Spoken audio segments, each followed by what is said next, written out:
अगर आप भी SSC CGL मेंस की तैयारी करना चाहते हैं तो अभी ज्वाइन करें राकेश यादव सर के फ्री मेंस के बैच को, जिसकी क्लासेस 15 सितंबर से maths by Rakesh Yadav sir YouTube channel पर शुरू हो चुकी है, जिसमें मैथ्स राकेश यादव सर पढ़ाएंगे और रीजनिंग अरुण सर और English by Gopal Verma sir और GS यश रावत सर। और इसके साथ राकेश सर ने CGL मेंस के लिए एक मैथ्स की बुक भी लॉन्च की है, जिसकी फ्री PDF आपको Rakesh Yadav sir WhatsApp channel पर मिल जाएगी। और सिर्फ यही नहीं, अगर आपको मॉक टेस्ट लगाने हैं तो वो भी कैरियर विल ऐप पर 21 रुपए में 21 मॉक टेस्ट लॉन्च किए हैं। और जो स्टूडेंट इस सीरीज से जुड़कर सिलेक्शन लेता है तो उसे कैरियर विल की तरफ से 21,000 रुपए का इनाम दिया जाएगा। तो अभी जुड़े maths by Rakesh Yadav sir YouTube channel पर और करें अपना सिलेक्शन पक्का। नमस्कार मेरे प्यारे बच्चों, आप सभी का स्वागत है आज की इस मेंस की खूबसूरत क्लास में। आज हम आप सभी के साथ पढ़ेंगे सब्जेक्ट वर्ब एग्रीमेंट।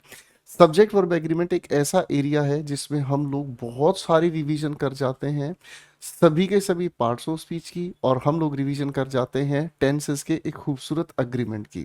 सब्जेक्ट अपने आप में वर्ब के साथ कितना खूबसूरत एग्रीमेंट बनाता है और इससे जुड़े कितने खूबसूरत सवाल हमसे पेपर पूछ सकता है। चलिए कहानी शुरू करते हैं बच्चों। सबसे पहला सवाल हमारे सामने है स्क्रीन पर। The committee was divided on the issue and neither side were willing to compromise on the compensation amount to be given. मेरे प्यारे दोस्तों, अगर हम इन प्यारे प्यारे डिटर्मिनर्स की बात करते हैं, मैं अगर कहूँ नीदर के बारे में, मैं अगर कहूँ ईदर के बारे में, मैं अगर कहूँ ईच के बारे में, या फिर अगर कहूँ एवरी के बारे में, तो मेरे प्यारे दोस्तों इनके साथ जुड़ने वाला जो भी नाउन होता है वो हमेशा सिंगुलर काउंटेबल नाउन होता है। और सिंगुलर काउंटेबल नाउन की वजह से इनके साथ जो भी हम यूज करते हैं वो यूज करते हैं हमेशा सिंगुलर वर्ब। तो बात अपनी बिल्कुल सही जा रही है। यहाँ से हमने नीदर के साथ साइड देखा तो ये अपने आप में सिंगुलर काउंटेबल नाउन हुआ, और इसी वजह से इस वर्ब को हटाकर हम इसके लिए क्या यूज कर जाएंगे बच्चों, वॉज का यूज कर जाएंगे। ठीक है, चलिए बढ़ते हैं अगले सवाल की ओर। अगला सवाल हमें कहता है Shyam so good with weapons, failed to find the words to tell him that everything he had done so far, all the compromises he had made had been for love। अब देखो, इसकी सामान्य अगर हम हिंदी समझने की कोशिश करते हैं तो इस लिखे हुए वाक्य की सामान्य हिंदी समझ में आती है कि श्याम नाम का एक इंसान है जो वेपन्स के साथ बहुत अच्छा है, यानी कि वो वेपन्स बहुत अच्छा चला पाता है। आज उसके पास शब्द नहीं है क्या बताने के लिए, किसी और इंसान को बताने के लिए कि अब तक उसने जो भी किया, जो भी उसने वायदे किए हैं, वो सारे के सारे सिर्फ इसलिए क्योंकि वह उसके प्यार में था। यहाँ से पता चल रहा है वो उसके प्यार में था। अरे हाँ ना, जो भी कॉम्प्रोमाइजेस उसने किए थे, ऑब्जर्व कीजिएगा, पास्ट परफेक्ट, पास्ट परफेक्ट। यहाँ से अगर हम समझने की कोशिश करें, ही हैड डन सो फार, सो फार का मतलब हमें समझ में आता है ये कहीं ना कहीं प्रेजेंट में हमें लेकर जाना चाहता है। अब अगर दोस्तों हम इस शाम को देखने की कोशिश करें तो ये सेंटेंस का अपने आप में एक प्यारा खूबसूरत सब्जेक्ट है। अब अगर ये सब्जेक्ट है तो इस लिखे हुए सब्जेक्ट के बाद ये इस सब्जेक्ट की इंफॉर्मेशन है, एट्रीब्यूट है। तो हम अगर इस सब्जेक्ट के बारे में बात कहें तो फेल का तो यूज करेंगे ही नहीं, तो फेल को हटाकर हम लोगों को, क्योंकि ये प्रेजेंट से इस बात को जोड़ना चाह रहा है, इसीलिए हम इसके लिए यूज करेंगे प्रेजेंट का इंडेफिनिट अग्रीमेंट। ठीक है ना, सिंगुलर सब्जेक्ट के साथ singular present form of verb. अगर हमारे सामने यहाँ प्लूरल सब्जेक्ट होता तो हम यूज करते plural form of present verb. ठीक है भाई, चलिए दोस्तों तो अगले सवाल की ओर बढ़ते हैं। अगला सवाल कहता है दे ऑल एक्सेप्ट शीरीन। अब ध्यान से समझिएगा दोस्तों, ये है हमारे सामने लिखा हुआ सेंटेंस का सब्जेक्ट। अगर इस एक्सेप्ट की हम बात करते हैं तो आप इसे जानते हैं प्रेपोजिशन, और शीरीन प्रेपोजिशन का ऑब्जेक्ट हो गया भैया। ठीक है, आगे लिखा हुआ है दे ऑल एक्सेप्ट शीरीन वर। ठीक है ना, तो यहाँ इस लिखे हुए सब्जेक्ट के अनुसार वर का अग्रीमेंट बिल्कुल सही है। Very sad during the farewell party given to the teacher. आगे लिखा है हमारे सामने रिटायरिंग, कोई इशू नहीं है। यहाँ रिटायरिंग इसके लिए एडजेक्टिव हुआ। गिवन टू ये अपने आप में एक फ्रेज है जो क्वालिफाई कर रहा है टीचर के लिए और भाई फेयरवेल के लिए। ठीक है ना, आगे हम देखने का काम करते हैं। एंड हर इनडिफरेंस, इनडिफरेंस का मतलब हमें समझ में आता है स्टोइसिज्म, अगर हम इसे कहते हैं स्टोइसिज्म, तो स्टोइसिज्म का मतलब हमें समझ में आता है जिसको खुशी की बात बताओ उसे फर्क नहीं पड़ता, उसे गम की बात बताओ तो भी फर्क नहीं पड़ता, यानी कि ना तो उसे किसी खुशी की बात से प्रभाव पड़ता है और ना ही उस इंसान को किसी गम की बात से प्रभाव पड़ता है, उसे हम कहते हैं स्टोइसिज्म इंडिफरेंस। अब आप एक बात को खूबसूरती से समझेंगे बेटा, ये हर जो यूज हुआ है ये तो शीरीन के लिए यूज हुआ है, इसमें तो कोई आपत्ति नहीं है। यहाँ पर इनडिफरेंस अनकाउंटेबल नाउन होने की वजह से सिंगुलर हुआ, इसीलिए इसके लिए हम क्या यूज करेंगे बेटा, यहाँ पर वॉज का यूज करेंगे। Very simple. बढ़ते हैं अगले सवाल की ओर मेरे प्यारे नन्हे मुन्ने भाइयों। सवाल हमें कहता है I am thoroughly convince that, I के अकॉर्डिंग सही अग्रीमेंट चल रहा है, ये इसके अकॉर्डिंग वर्ब यूज हुई है। दैट को अगर हम ऑब्जर्व करते हैं तो ये कंजंक्शन है। द बैडनेस एंड वल्गैरिटी, आप सभी प्यारे दोस्तों ने ये नियम जरूर ध्यान से पढ़ा है कि डेटर्मिनर द का एक बहुत प्यारा रूल होता है ना जी, और इससे बनते हैं हमारे दो तरह के सवाल। डेटर्मिनर होने का मतलब ये मीनिंग ऑफ द नाउन को फिक्स करते हैं। यहाँ पर हमें इतना ही आइडिया रखना है दिमाग में, यहाँ पर हमें इतना ही आइडिया दिमाग में रखना है, सिंगल डेटर्मिनर की वजह से ये जो भी है वो एक ही है। अब बाबू इस एक का मतलब ये मत सोचिएगा ये सिंगुलर ही है, नहीं नहीं नहीं नहीं, यहाँ पर भी प्लूरल हो सकता है, यहाँ भी प्लूरल हो सकता है, लेकिन ये दोनों बातें कहीं एक को जा रही हैं। जब हमने इसको अलग डिटरमिन किया, इसको अलग डिटरमिन किया, तो ये एक अलग हुआ, ये एक अलग हुआ, ठीक है।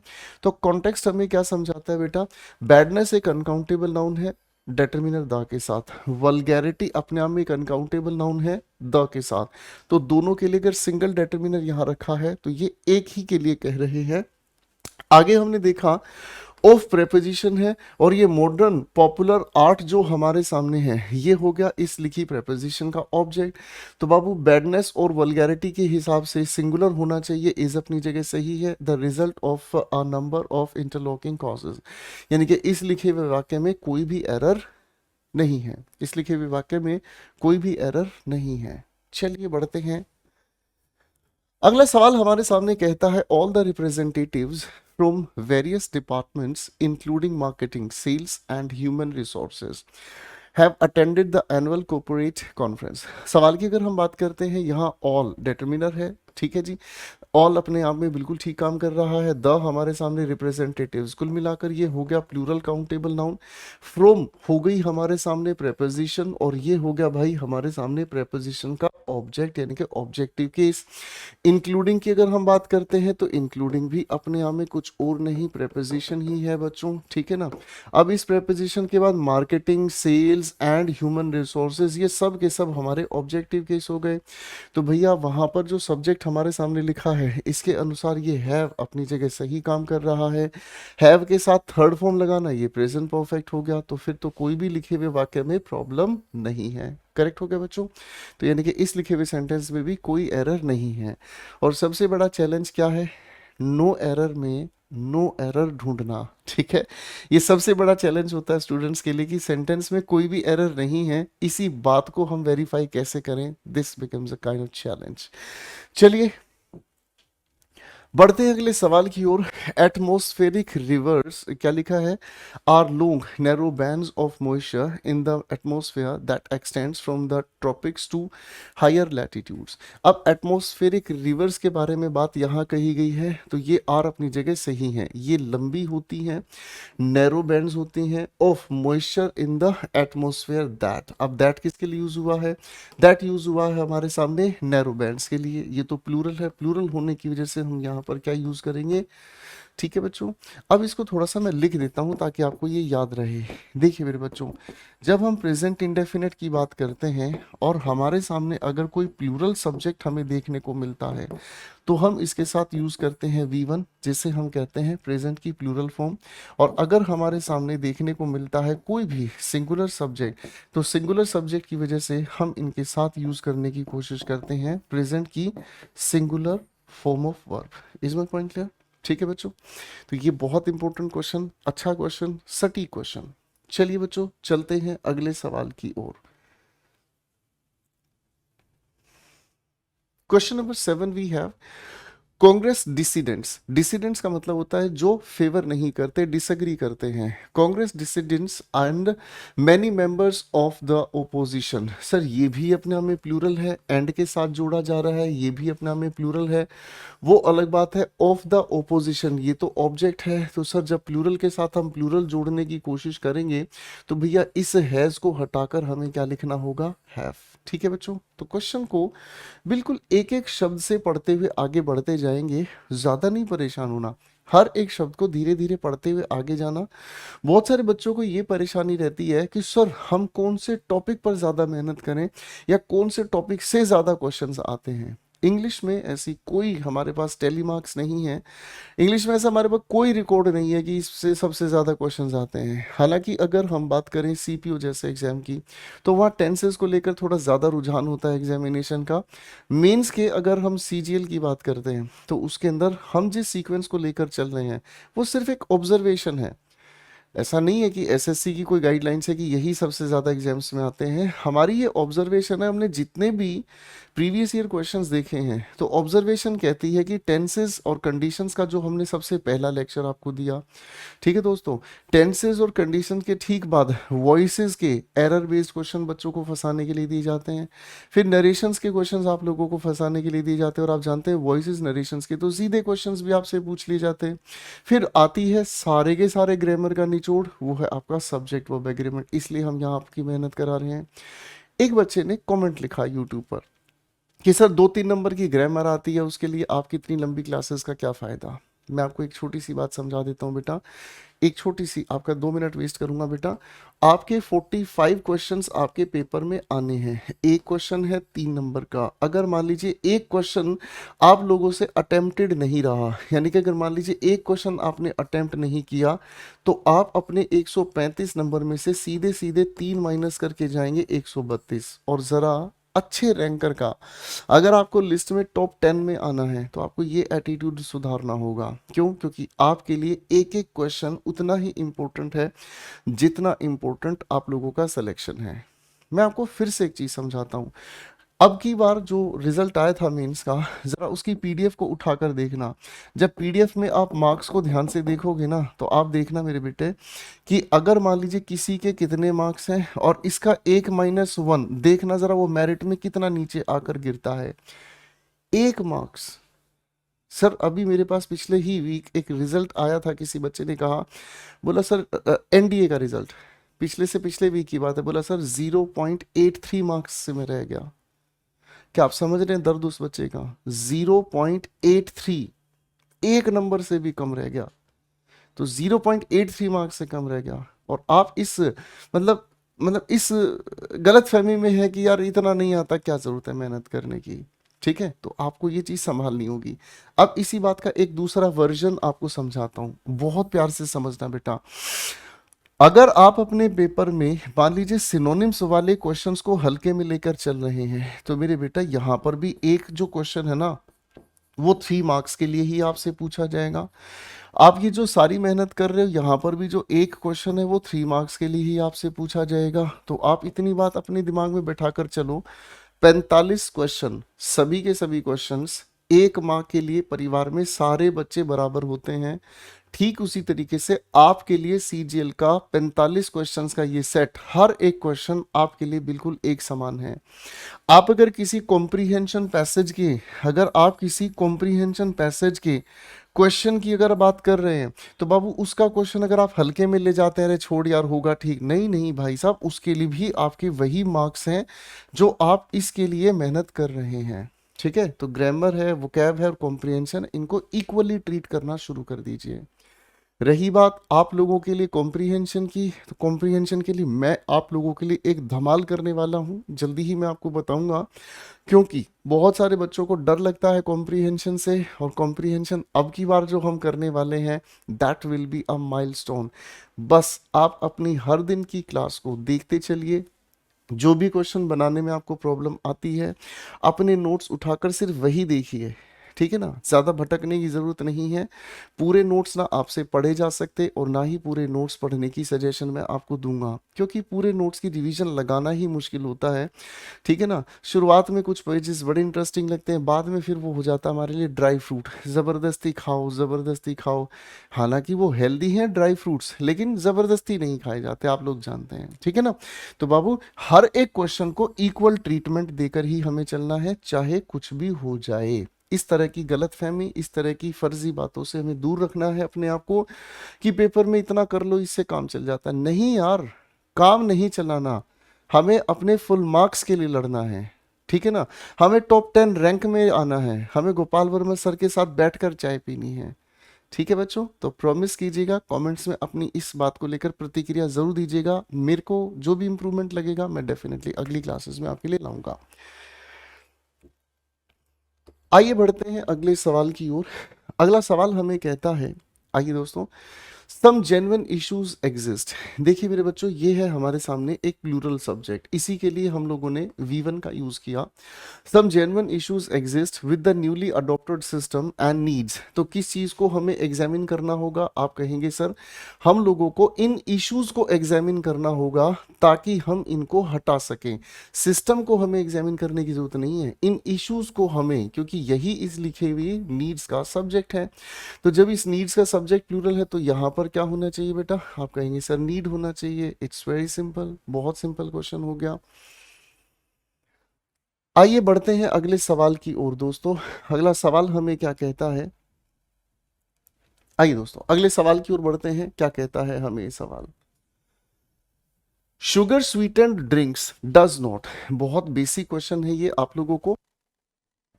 शुगर स्वीटेंड यानी कि जिसमें चीनी से मीठा किया गया है, वो ड्रिंक्स की बात कही है।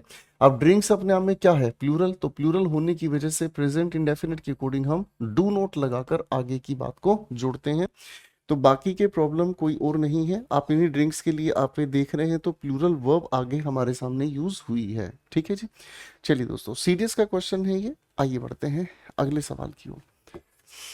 In spite of the best government efforts, in spite of the best government efforts, emission of greenhouse gases and noxious chemicals remain a cause of worry. Nice question. अब अगर हम इन स्पाइट ऑफ की बात करते हैं तो आप सभी लोग जानते हैं गुरुदेव, ये तो प्रेपोजिशन है। अब प्रेपोजिशन के बाद द बेस्ट गवर्नमेंट एफर्ट्स, ये सारा इसका ऑब्जेक्ट हो गया भाई। ओसी का मतलब हो गया बेटा ऑब्जेक्टिव केस। ठीक है, आगे हम पढ़ने की कोशिश करते हैं क्या चीज लिखी है। अब यानी कि ये तो हमारे सामने कुछ भी नहीं बचा हमारे लिखे हुए सेंटेंस का। अगर हम सब्जेक्ट ढूंढे तो यही कहेंगे आप। ठीक है, मैं कहूंगा बिल्कुल ठीक पहुंच गए बेटा। अब एमिशन हमारे लिखे हुए सेंटेंस का सब्जेक्ट हुआ। प्रेपोजिशन के बाद ये जो ग्रीन हाउस गैसेज हैं ऑब्जेक्ट हो गया, एंड ये भी हमारे सामने ऑब्जेक्ट हो गया। तो बाबू एमिशन की वजह से यहाँ पर प्रेजेंट इंडेफिनिट क्या चाहता है? रिमेन नहीं, रिमेन्स चाहता है। ठीक है ना जी।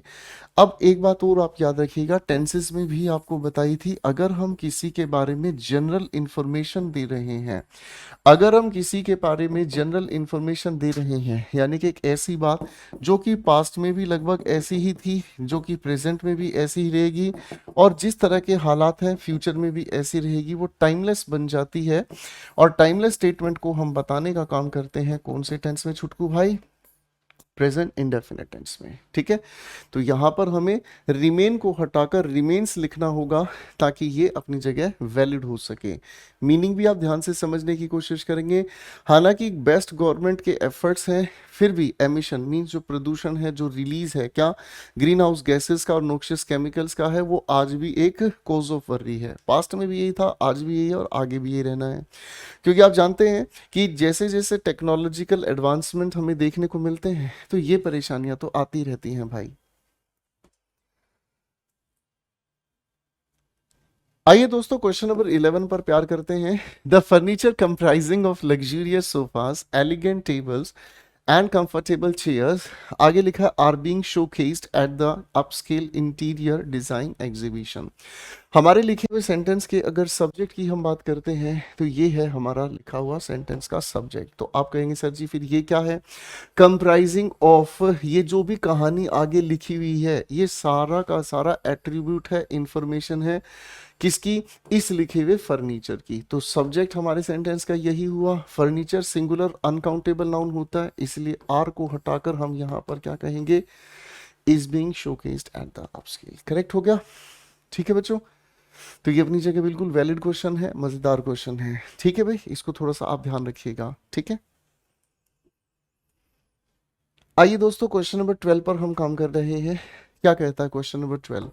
The principal indicated that the issue of improved quality of teaching in the college were high in his list of priorities. The principal, ये हमारे सेंटेंस का सब्जेक्ट है। इंडिकेटेड, इसी सब्जेक्ट के साथ वर्ब अग्रीमेंट कर रही है। जैसे ही दैट पर हम पहुंचे तो दैट एक कंजंक्शन है। अब हमारे सामने लिखे हुए अगले वाक्य की सब्जेक्ट पर हम आते हैं, क्या? The issue. तो द इशू के बाद ये प्रेपोजिशन का क्या हो गया बाबू? आप कहेंगे सर ये भी प्रेपोजिशन का क्या हो गया? बोलते जाएंगे, ऑब्जेक्ट हो गया। ठीक है, ये सोचिएगा कि मैं आपके साथ हूं, आपके साथ बैठकर ही इन चीजों को पढ़ रहा हूं, तो आप साथ साथ उसको बोलने की कोशिश कीजिएगा। इनके बाद ये जो लिखा है ये भी ऑब्जेक्ट हो गया। तो द इशू सिंगुलर होने की वजह से आप यहां पर क्या कर देंगे? Was high in his list of priorities.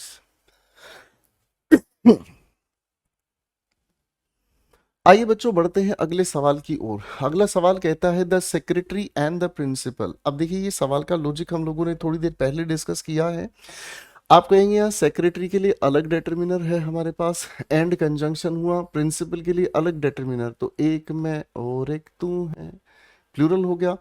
ये हो गया भाई हमारे सामने प्रेपोजिशन का ऑब्जेक्ट। तो दोनों अलग होने की वजह से यहाँ आर अपनी जगह सही है। अटेंडिंग, सर प्रेजेंट का कॉन्टिन्यूस टेंस हमारे सामने बन गया।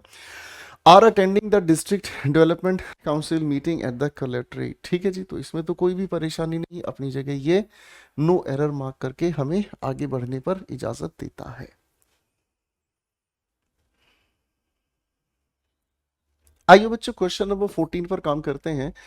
His comments came after the research group said that its consumer confidence index were slumped to the lowest level। ठीक है ना जी, His comments came, ये सब्जेक्ट है, ये इसी सब्जेक्ट के अग्रीमेंट में आई है verb after the research group said. ये हमारे सामने क्या है? सब्जेक्ट हो गया इस लिखी हुई वर्ब सेड का। ठीक है, दैट कंजंक्शन यानी कि यहां से एक नई कहानी शुरू हो गई। ठीक है ना जी, लिखा है इट्स कंज्यूमर कॉन्फिडेंस इंडेक्स। तो आप कहेंगे सर ये जो लिखा हमारे सामने ना कंज्यूमर कॉन्फिडेंस इंडेक्स, ये हमारे सामने सब्जेक्ट हुआ। सब्जेक्ट की वजह से यहाँ सिंगुलर और सिंगुलर की वजह से वॉज स्लम्प्ड टू इट्स लोवेस्ट, यानी कि आर्थिक स्तर पूरी तरह से गिर गया है। एक अच्छा सवाल है ये, बड़ी मजेदार सवाल है। कंफ्यूजन अच्छी थी इसमें, सब्जेक्ट ढूंढने में उलझ पुलझ था सारा मामला। आइए दोस्तों अगले क्वेश्चन की ओर लेके चलते हैं आप लोगों को। क्या कहता है question 15? Many people believe that, बहुत सारे लोग इस बात पर विश्वास करते हैं that the nationalisation of banks in the 1960 have protected India from the current financial crisis. Many people subject हुआ इस वर्ब का, ये हमारे सामने लिखा हुआ सब्जेक्ट होगा बेटा किसका? बिलीव, इस वर्ब का। दैट एक कंजंक्शन खूबसूरती से तैयार हुई, that the nationalisation of banks. तो आप कहेंगे सर द नेशनलाइजेशन, ये हमारा सब्जेक्ट हो गया, ये हमारी preposition object, preposition in the 1960 ये इसका ऑब्जेक्ट है। तो भाई अगर हम सब्जेक्ट को ढूंढने की कोशिश करते हैं तो यही हमारे सामने सब्जेक्ट है, जिसके अनुसार हैव को हटाकर हम यहाँ पर क्या लिख देंगे? हैव को हटाकर हम यहाँ क्या लिख देंगे? आप कहेंगे सर जी हैव को हटाकर क्या कहेंगे? सिर्फ और सिर्फ हैज हमें लिख देना चाहिए। ठीक है ना जी, हाँ है ना। आइए बच्चों क्वेश्चन 16 पर काम करते हैं। One Sunday when his sons Rob and John was home they all gathered in the living room. कोई बात नहीं सर, बात एक संडे की है जब क्या हुआ? His sons. अब अगर हम ध्यान से देखने की कोशिश करें, यही है हमारे सेंटेंस का सब्जेक्ट और ये है हमारे सब्जेक्ट की इंफॉर्मेशन। रॉब एंड जॉन है दोनों बेटों का नाम। प्लूरल होने की वजह से यहाँ पर हमें क्या करना होगा? सिंपल वॉज को हटाकर हम लोगों को यहाँ वर लिखना होगा। और इन दोनों बच्चों के लिए ही यहाँ पर क्या लिखा हुआ है बेटा? दे लिख दिया है। तो बाकी के सेंटेंस में और कोई परेशानी नहीं है। आइए बच्चों क्वेश्चन नंबर 17 पर हम काम करते हैं। It is unfortunate but still a reality that poverty and development goes hand in hand. सवाल की अगर हम बात करते हैं तो ये दुर्भाग्यपूर्ण बात है, लेकिन फिर भी एक रियलिटी है, ठीक है ना। दैट क्या रियलिटी है? दैट पॉवर्टी, कंजंक्शन हमारे सामने शुरू होती है पॉवर्टी एंड डेवलपमेंट। अब आप एक बात को ध्यान से समझिएगा, पॉवर्टी एंड डेवलपमेंट की अगर हम बात करते हैं तो आप कहेंगे सर ये दोनों चीजें एक दूसरे के अलग हैं, ये दोनों चीजें एक नहीं है। पॉवर्टी गरीबी अलग है, डेवलपमेंट अलग चीज है। तब जब दोनों चीजें अलग अलग हो गई हैं तो प्लूरल होने की वजह से present indefinite plural form of verb लेकर चलेगा, ठीक है जी, करेक्ट हो गया। आइए बच्चों अगले क्वेश्चन की तरफ काम करते हैं। His innings were remembered in political circles as a case of failures as mister Kirupanidhi, आगे क्या लिखा है, himself had alleged non cooperation from sections of the party and in 2011 he joined the DMK. ये है, अच्छा करुण कृपानिधि है, ओके सॉरी, ये traditional question है। सवाल की अगर हम बात करते हैं मेरे बच्चों, अगर हम थोड़ा सा नाउन के परिवार को याद करें तो न्यूज़ है, अगर हमारे सामने लिखा हुआ इनिंग्स है, अगर हमारे सामने लिखा हुआ सम्मन्स है, तो अगर आप ऐसे शब्दों की बात कर रहे हैं तो ये शब्द हमेशा सिंगुलर होते हैं, इसीलिए इनको हम सिंगुलर वर्ब की तरह यूज इनके साथ मतलब अग्रीमेंट बनाकर चलते हैं। जबकि इसके अलट का और अगर हम कहानी को लेंगे, मैंने कहा थैंक्स, मैंने कहा रिगार्ड्स, मैंने कहा कॉन्ग्रेट्स, मैंने कहा कॉम्प्लीमेंट्स, तो भैया ये हमारे सामने कौन से शब्द हैं? ऐसे हमारे सामने शब्द हो गए, नाउन में आपने बहुत अच्छे से पढ़ा, ये सभी हमारे प्लूरल हुए, इसलिए इनके साथ हम प्लूरल वर्ब का यूज करते हैं, ठीक है बेटा।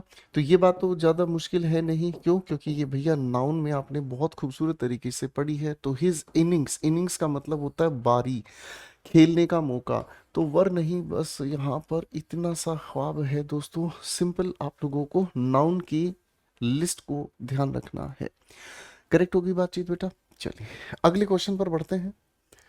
क्वेश्चन 19 हमें कहता है the news of Kapoors demise, ध्यान से समझने की कोशिश करना, यहाँ कपूर्स डिमाइज लिखा है, तो कपूर्स डिमाइज का मतलब जो भी मिस्टर कपूर हैं उनकी जो सडन डेथ है, डिमाइज का मतलब होता है किसी की अचानक आकस्मिक मृत्यु हो जाए। The news of Kapoor's demise come a day after Bollywood suffered another setback with versatile actor Irfan Khan losing battle of life after battling a rare form of cancer for 2 years. सवाल को अगर हम ध्यान से समझने की कोशिश करेंगे, द न्यूज, अब ये हमारा सब्जेक्ट है, ऑफ के साथ लिखा है कपूर्स डिमाइज कम। पहली बात तो ये समझ आ रहा है कि इस लिखे हुए सब्जेक्ट के अकॉर्डिंग ये अग्रीमेंट सही नहीं है, ये इसके अकॉर्डिंग सही नहीं है, ठीक है ना।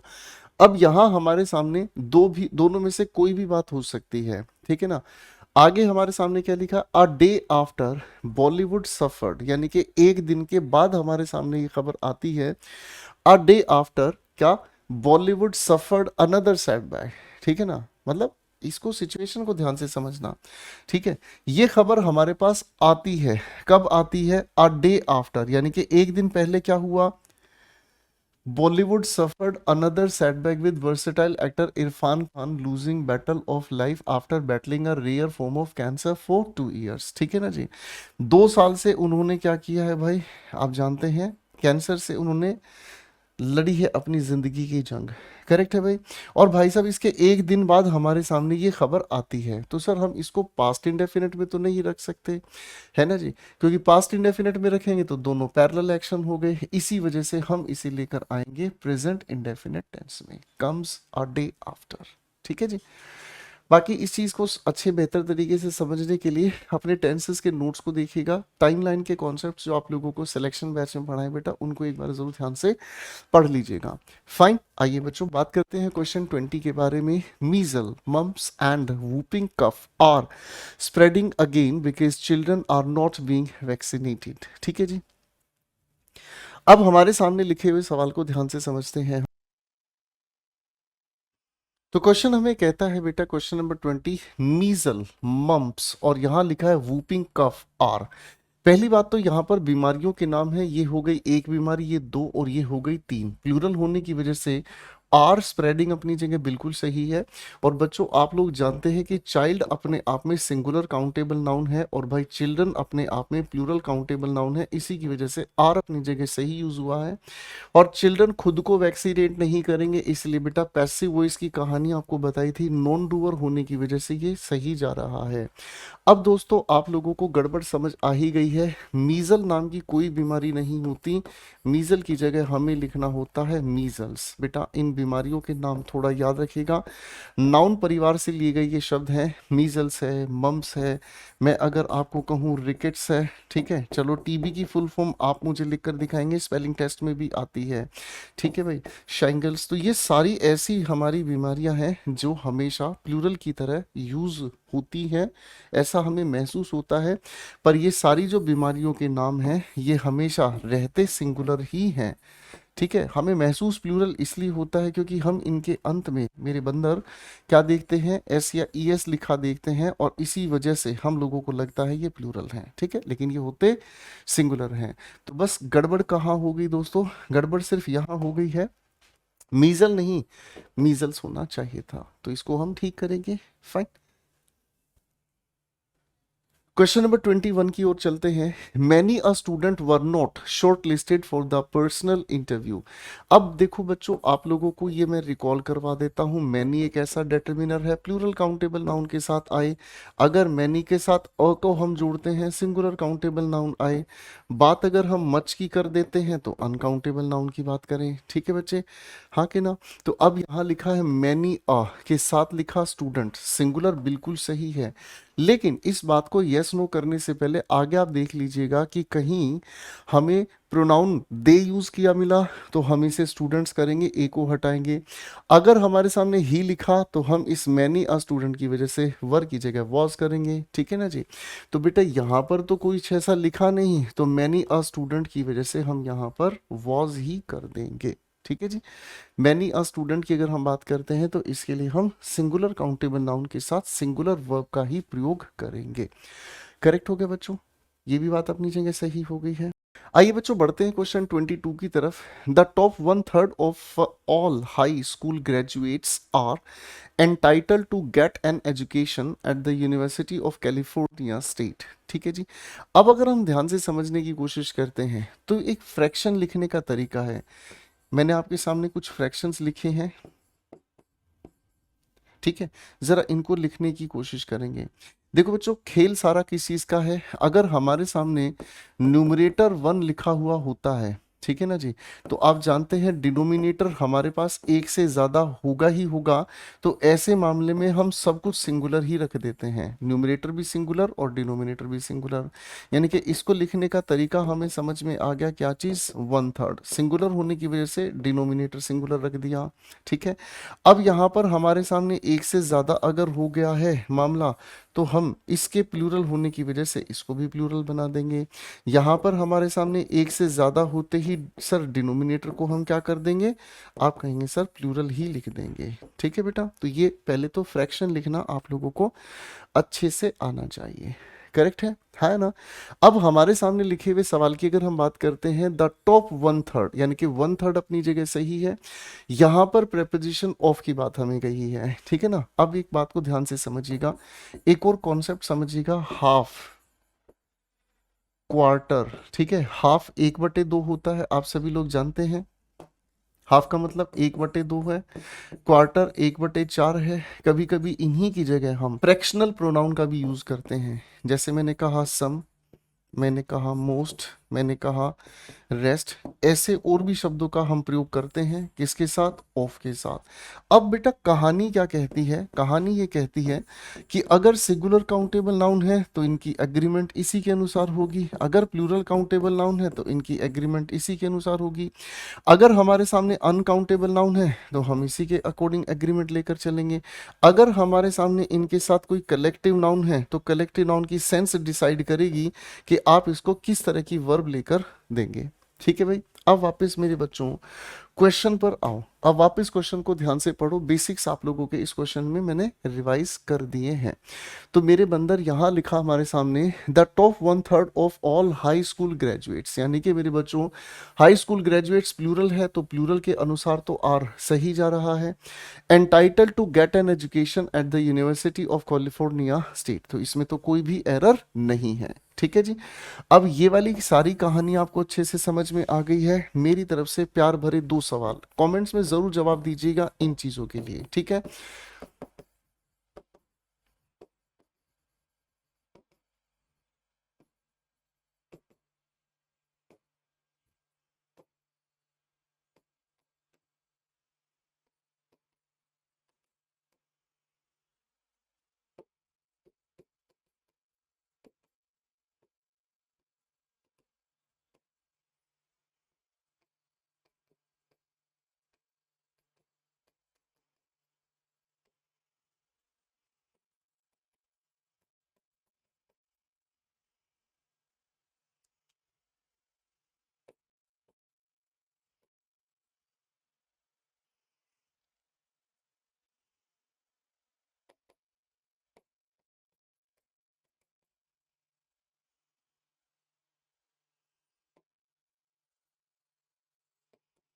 3 सवाल आपके लिए दिए हैं, इनके आंसर्स मुझे आप कमेंट सेक्शन में ज़रूर दीजिएगा, ठीक है।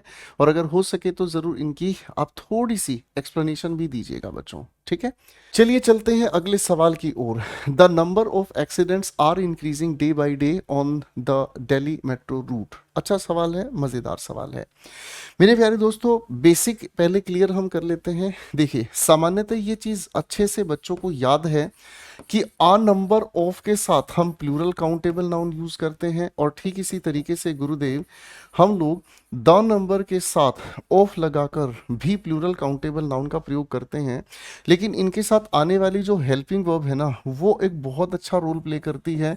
और ऐसे याद कर दिया हम लोगों ने बहुत पहले से इसको कि भाई इसके साथ प्लूरल हेल्पिंग वर्ब और इसके साथ सिंगुलर हेल्पिंग वर्ब। अगर थोड़ा सा कायदे से इसको समझा तो इसके फायदे बहुत मिलेंगे। अरे ये तो बहुत अच्छी रिदम हो गई। अगर कायदे से इसे समझा तो फायदे इसके बहुत होंगे। कैसे होंगे थोड़ा समझिएगा। रटा है वैसे तो भाई, लेकिन रटने से थोड़ा परे निकल जाना चाहिए कभी कभी। देखो मेरे बच्चों, जब हम इस आर्टिकल ए का प्रयोग यहाँ कर रहे हैं, ये जनरल सेंस कन्वे करता है। यानी कि इसने किसकी सेंस जनरल कर दी? नंबर की। नंबर ने अपना मीनिंग कहाँ भेज दिया? इस लिखे हुए प्लूरल काउंटेबल नाउन की ओर। तो यही हमारे लिखे हुए इस सेंटेंस का सब्जेक्ट है, जिसके अकॉर्डिंग हम लोग वर्ब को अग्री कर रहे हैं। क्या कर रहे हैं? वर्ब को अग्री कर रहे हैं। ठीक है जी, ये तो हो गई हमारी पहली बात। अरे हाँ है ना।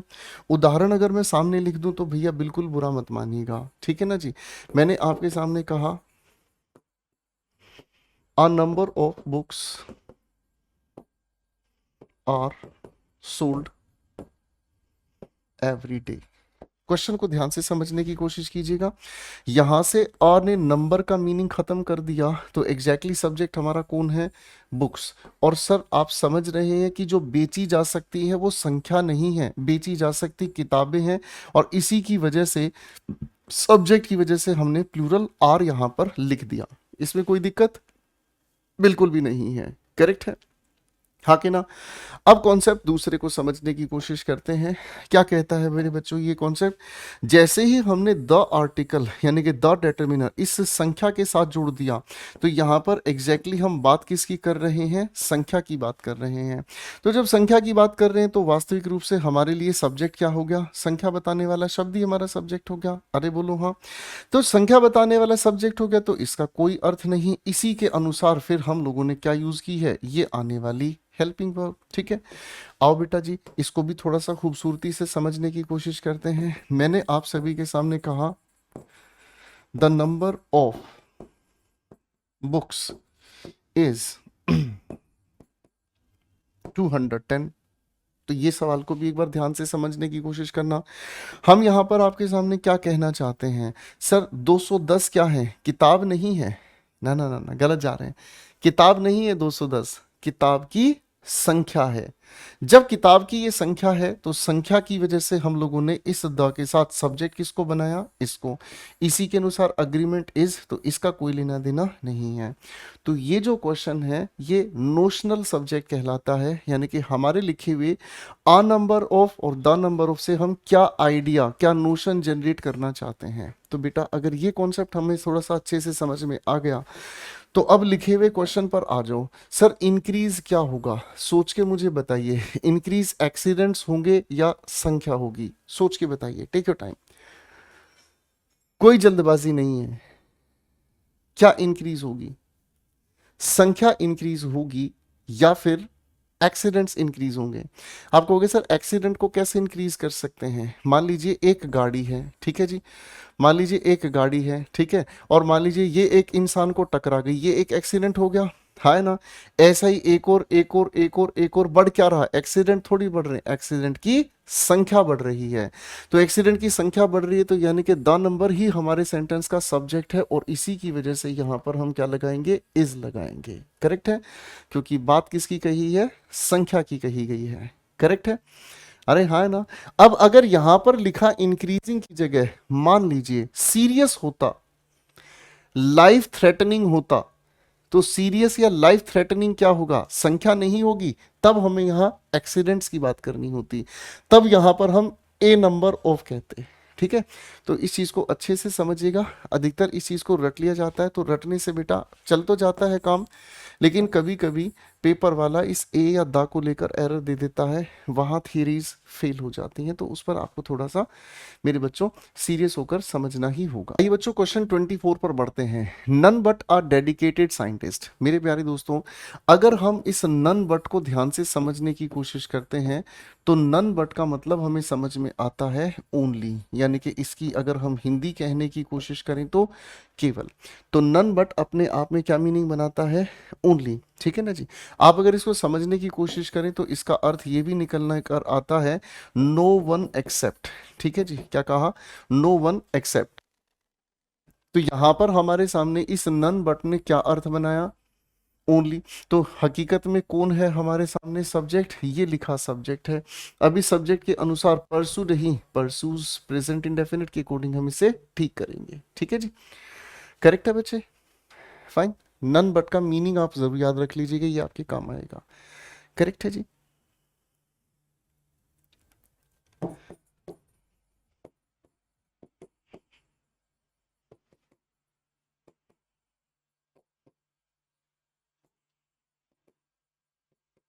तो आप यहाँ क्या कहेंगे, अपना आंसर कमेंट्स में जरूर दीजिएगा। आइए बच्चों क्वेश्चन 25 की तरफ चलते हैं। Lodhi colony in Delhi is very different from other places in the city that is crowded and noisy. सवाल को अगर हम ध्यान से समझेंगे, लोधी कॉलोनी सब्जेक्ट बनकर बैठा है, ये प्रेपोजिशन का ऑब्जेक्ट है। ठीक है जी, ये प्रेपोजिशन का क्या हो गया, ऑब्जेक्ट हो गया। अब ये इज किस वजह से आया, आप अच्छे से समझ गए हैं। Very different from other places, दूसरे प्लेसेस से बिल्कुल ही डिफरेंट है। ठीक है, in the city that is crowded and noisy. अब अगर आपसे मैं पूछूं ये क्राउडेड एंड नॉइजी क्या है, सिटी है या फिर क्या कहा यहां पर अदर प्लेसेस से है। आप कहेंगे सर क्राउडेड भीड़ भाड़ भरी और नॉइजी। हम बात तो यहाँ सेंटेंस की शुरुआत में कॉलोनी की कर रहे हैं और कॉलोनी का कंपैरिजन कर रहे हैं अदर प्लेसेस से। अदर प्लेसेस का मतलब जो दूसरी कॉलोनीज है। तो जब इसके साथ हम कंपैरिजन की बात कर रहे हैं तो इज रही, यहाँ पर हम क्या कहेंगे, इन द सिटी, और आगे क्या कहेंगे, दैट आर। ठीक है जी, क्या कहेंगे बच्चों, दैट आर। करेक्ट है। तो ये बेहतरीन सवाल था, फंसाने वाला सवाल था। बच्चों ने यहाँ सिटी को रिलेट करने की गड़बड़ कर दी होगी, तो इस चीज से आपको थोड़ा सा संभल कर चलना है बच्चों। ठीक है, इस चीज से आपको थोड़ा सा संभल कर चलना है। आइए बढ़ते हैं क्वेश्चन नंबर 26 की ओर।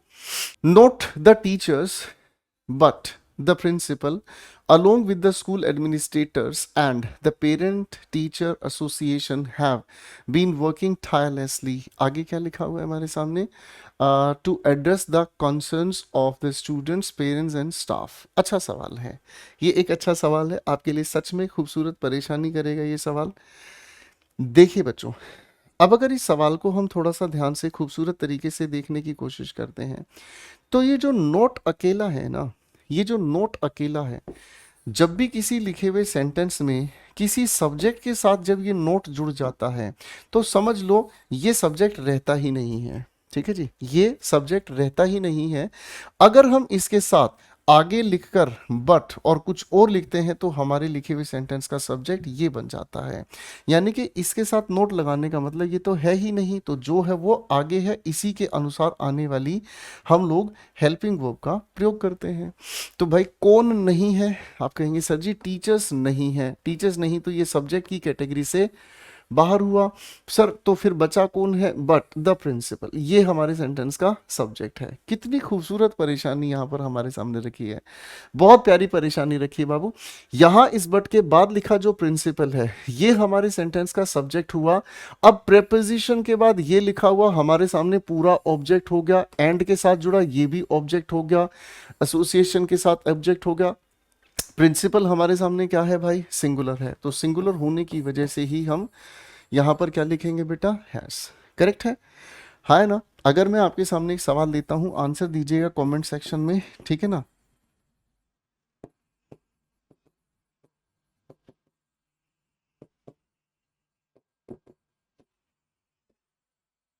बेटा आंसर बनाने की कोशिश कीजिएगा फटाफट से, ठीक है ना जी। चलिए फटाफट से आंसर बनाने की कोशिश कीजिएगा। क्वेश्चन 27 हमारे सामने क्या कहता है, आइए बच्चों बड़े प्यार से इस चीज को समझने का काम करते हैं। The new policy which affects more than one department, ये तो सभी बच्चों ने प्रीलिम्स में बहुत अच्छे से पढ़ा है। ये अफेक्ट इन्फ्लुएंस वर्ब होता है, इस इफेक्ट को हम परिणाम कहते हैं, नाउन होता है। The new policy which affects more than one department, कोई दिक्कत नहीं है, न्यू पॉलिसी अपनी जगह सही है। विच अफेक्ट्स, सर बिल्कुल सही जा रहा है, वर्ब है सिंगुलर के according. More than one department has been implemented, आगे हमारे सामने क्या लिखा हुआ है, has been implemented without proper consultation with the staff members and is expected to impact productivity significantly। अब अगर भाई इस लिखे हुए सवाल में मोर देन की कहानी को हम समझें तो मेरे बच्चे मोर देन को लेकर एक छोटा सा कॉन्सेप्ट है, याद रखिएगा। मोर देन के बाद मोर देन के बाद जो भी हमें लिखा हुआ सब्जेक्ट नजर आए उसी के अनुसार हम लोग आने वाली हेल्पिंग वर्ब का यूज करते हैं, ठीक है जी। और अगर मोर के साथ यहां पर हमारे सामने प्लूरल लिखा हुआ नजर आए तो बेटा देन के बाद तो सिंगुलर हमें नाउन या प्रोनाउन लिखना ही है, तो इस प्लूरल के अनुसार आने वाली हेल्पिंग वर्ब हम लेकर आएंगे। इसी को लेकर दो सवाल जो आप लोगों को कमेंट्स में आंसर देने हैं।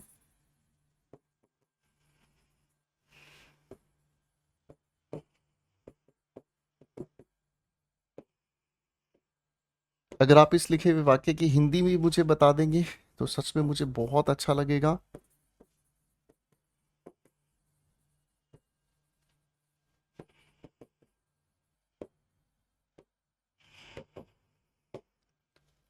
ऐसी बहुत सारी चीजें आप लोगों को द इंग्लिश एक्यूमेन बुक में दी हुई है। एनहेंस्ड प्रैक्टिस के लिए आप उस बुक के 250-300 हर एक टॉपिक से हमने क्वेश्चंस आपके लिए तैयार किए हुए हैं, उनका आप आराम से प्रैक्टिस कर सकते हैं।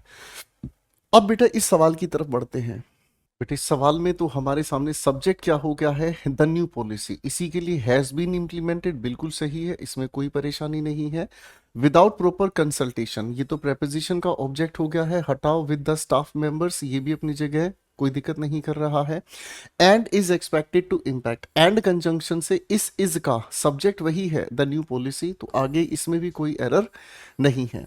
अच्छा सवाल था, इसमें बच्चों कोई एरर नहीं है। आइए बच्चों क्वेश्चन 28 पर काम करते हैं। 30 miles is the distance between two cities but due to heavy traffic it can take hours to travel. It can take hours to travel this relatively short distance which normally takes less than an hour by highway। ठीक है जी। अब सवाल पर अगर हम ध्यान से देखने का काम करेंगे तो सवाल हमारे सामने क्या कहना चाहता है। 30 miles is the distance between two cities, दो सिटीज हैं बेटा, एक यहां पर है और एक यहां पर है। ये है हमारे सामने ए, ये है हमारे सामने बी। अब इसके डिस्टेंस को यहां से यहां तक जब हम ट्रेवल करेंगे, ठीक है ना जी, तो इसने कहा है यहां से यहां तक का जो डिस्टेंस है वो है 30 miles.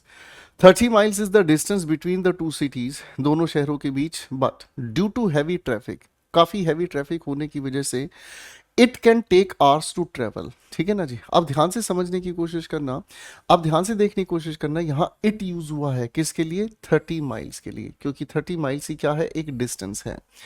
It can take hours to travel, कई घंटे इसमें लग सकते हैं। दिस रिलेटिवली शॉर्ट डिस्टेंस, ये जो छोटा समय है, नॉर्मली विच नॉर्मली टेक्स, यानी कि इसी डिस्टेंस के लिए हमने फिर से क्या कहा है, normally takes less than an hour, आधा घंटे से मतलब 1 घंटे से भी कम समय लगता है। तो बेटा अगर हम किसी भी डिस्टेंस को, अगर हम किसी भी डिस्टेंस को यानी कि अवध से पहले, आप लोगों ने मेरे साथ मिलकर नाउन के दौरान ये चीज पढ़ी है, amount, weight, distance, height, speed, period of time, अगर इन्हें इकट्ठे मिलाकर बताया जाता है, यूनाइटेड सेंस में अगर इन्हें बताया जाता है, तो इनके लिए हम हमेशा सिंगुलर वर्ब का जिक्र करते हैं। और अगर इनको हम लोग डिवाइडेड सेंस में बताने का काम करते हैं, तो ये लेकर चलते हैं हमेशा प्लूरल वर्ब। तो यहाँ 30 मील का जो डिस्टेंस है वो सब जगह सिंगुलर ट्रीट किया है, तो इसमें अपनी जगह इज सही है, कोई भी एरर वाक्य में नहीं है दोस्तों। ठीक है, आइए चलिए चलते हैं अगले सवाल की ओर। क्वेश्चन 29 हमें कहता है 2/3 of the city's infrastructure has been devastated. अब इस सवाल की अगर हम बात कर रहे हैं तो देखिए, थोड़ी देर पहले मैंने आपको फ्रैक्शन लिखना सिखाया था, न्यूमरेटर एक से ज्यादा हो जाए तो डिनोमिनेटर प्लूरल ही रहता है। ऐसे फ्रैक्शनल प्रोनाउंस की अगर हम बात करते हैं तो जो यहाँ पर लिखा हुआ हमें नाउन है उसके अनुसार अग्रीमेंट होता है। तो यहाँ पर अपनी जगह हैज बीन बिल्कुल कायदे से सही है, इसमें कोई छेड़खानी की जरूरत नहीं है। 2/3 of the city's infrastructure has been devastated, आगे लिखा है devastated means destructed by the recent floods, living thousands, क्या लिखा है, लिविंग थाउजेंड्स होमलेस। ठीक है, यहाँ पर ये तो इस लिखे हुए वाक्य का एजेंट हो गया, पैसिव कंस्ट्रक्शन है, ठीक है ना, और लिविंग फ्लड्स के लिए है, ठीक है ना, फ्लड्स लिविंग थाउजेंड्स होमलेस, हजारों लोग बेघर हो गए हैं, एंड डिस्टर्बिंग एसेंशियल सर्विसेज, और जो एसेंशियल सर्विसेज है वो भी डिस्टर्ब हो गई हैं, including health care and transportation. तो बेटा इस लिखे हुए वाक्य में भी कोई भी एरर नहीं है, ये अपनी जगह बिल्कुल सही है। अब इसी से जुड़े एक दो सवाल मैं और आपको देता हूं, जरा इनको बनाकर दिखाइएगा। ठीक है,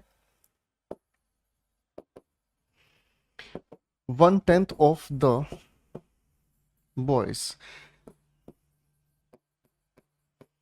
ठीक है जी, यहां पर आप लोगों को इज या आर को फिल करना है। ठीक है,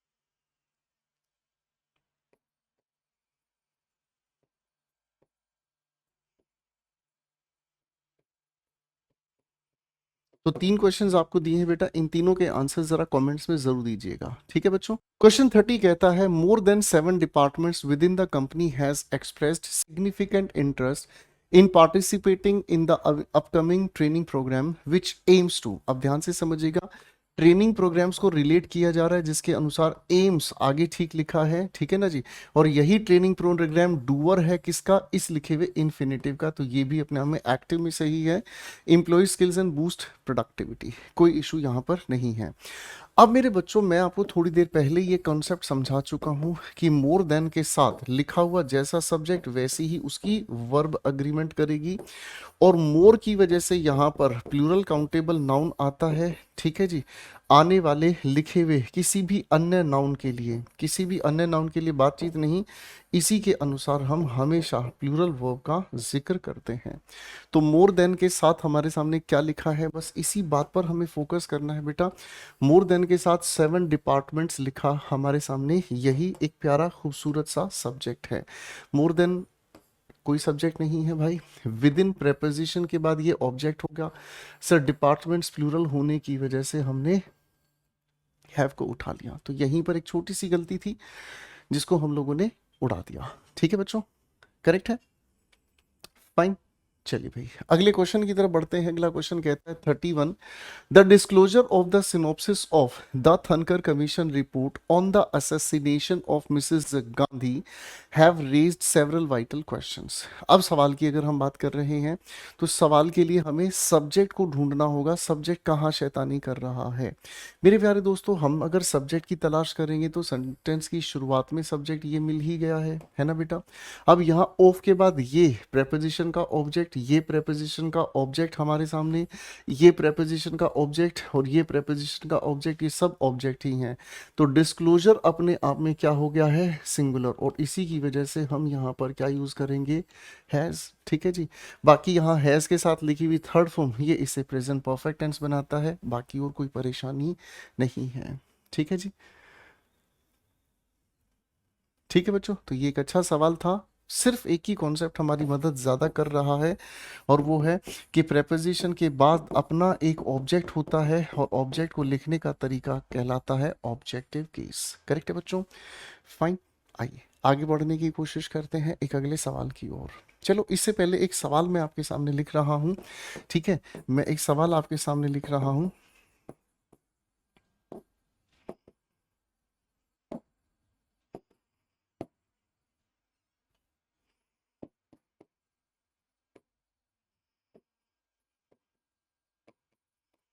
ठीक है जी, इस लिखे हुए सेंटेंस में क्या करेक्शन होगी, क्यों होगी, और उसको आप एक्सप्लेनेशन कमेंट सेक्शन में ज़रूर दीजिएगा। अब कोशिश रहेगी बीच में क्वेश्चंस के साथ एक दो क्वेश्चन आपको भी दूं ताकि आप लोगों को अपना लेवल ऑफ अंडरस्टैंडिंग जांच करने में ज़रूर मदद मिले। आइए दोस्तों अगले सवाल की ओर बढ़ते हैं। क्वेश्चन 31 हमें कहता है, 32 हमें कहता है, दीज डेज, ये अपने आप में प्लूरल है। ठीक है जी। द परसेंटेज ऑफ, ठीक है जी, जो परसेंटेज ऑफ हमारे सामने लिखा है क्या, the industrious and sedulous students. देखिए बच्चों, यहाँ ना एक छोटी सी बात हमें समझनी होगी। अगर हम किसी भी नंबर के साथ लिखने की कोशिश करते हैं किसको, परसेंट, आगे हम लिखते हैं ऑफ, तो आप समझिएगा इसके बाद लिखे हुए नाउन पर डिपेंड करता है आप इसके लिए वर्ब कैसे यूज करोगे। इन दोनों का तालमेल आपको बैठाना होगा। ठीक है ना जी, हाँ है ना। जैसे अगर उदाहरण के साथ साथ लेके चलेंगे बात को, है ना बेटा। जैसे मैंने आपके सामने कहा 5% ऑफ 200 स्टूडेंट्स हैव कम। तो बेटा इस लिखे हुए सवाल को अगर गणित की तरह हम हल करते हैं तो 5% ऑफ का मतलब गुणा हो गया, और 200 की गुणा हम अगर काट छाट करते हैं तो ये काट छाट करके हमारे पास कुल मिलाकर रिजल्ट क्या बताता है, स्टूडेंट्स, है ना। प्लूरल होने की वजह से ही प्लूरल हमने चुना। तो यहाँ से कायदा क्या समझ आया, अगर अनकाउंटेबल नाउन तो सिंगुलर हम लोगों को वर्ब चाहिएगी, अगर सिंगुलर काउंटेबल नाउन तो सिंगुलर वर्ब चाहिएगी, अगर प्लूरल काउंटेबल नाउन तो प्लूरल वर्ब हमें चाहिएगी। सीधा कॉन्सेप्ट है, हाँ ना।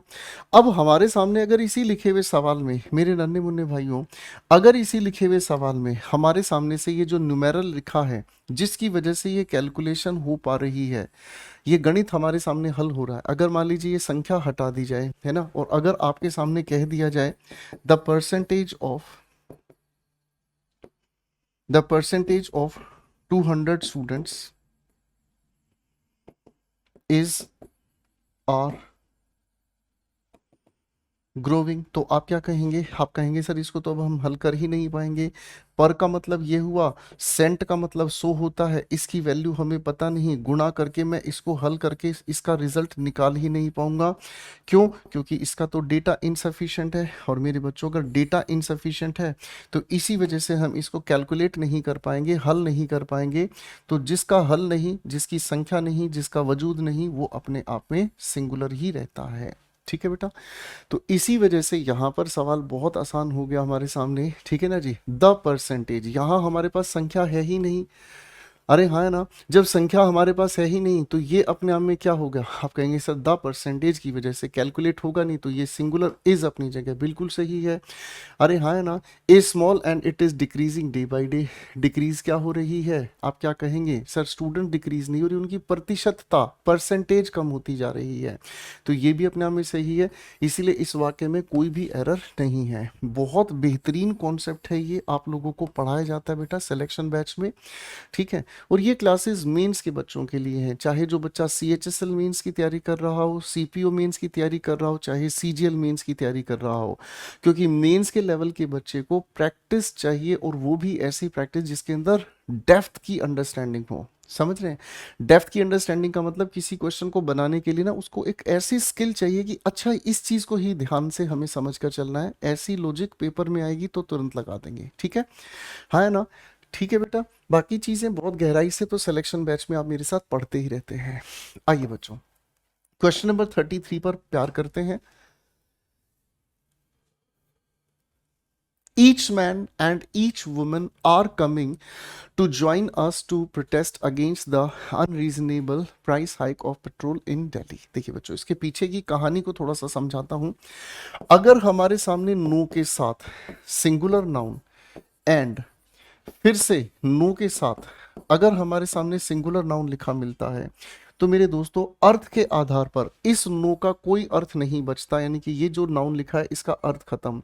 अब इस एंड कंजंक्शन का अर्थ भी खत्म, क्यों, जब इन दोनों का कोई अर्थ नहीं है तो हमारे लिए सब्जेक्ट की जगह बेचारा यही काम चलाएगा, और इसी के अनुसार हम सिंगुलर वर्ब का प्रयोग करेंगे, और इसी के अनुसार मेरे बच्चों हम लोग सिंगुलर प्रोनाउन का आगे प्रयोग करेंगे, ठीक है जी।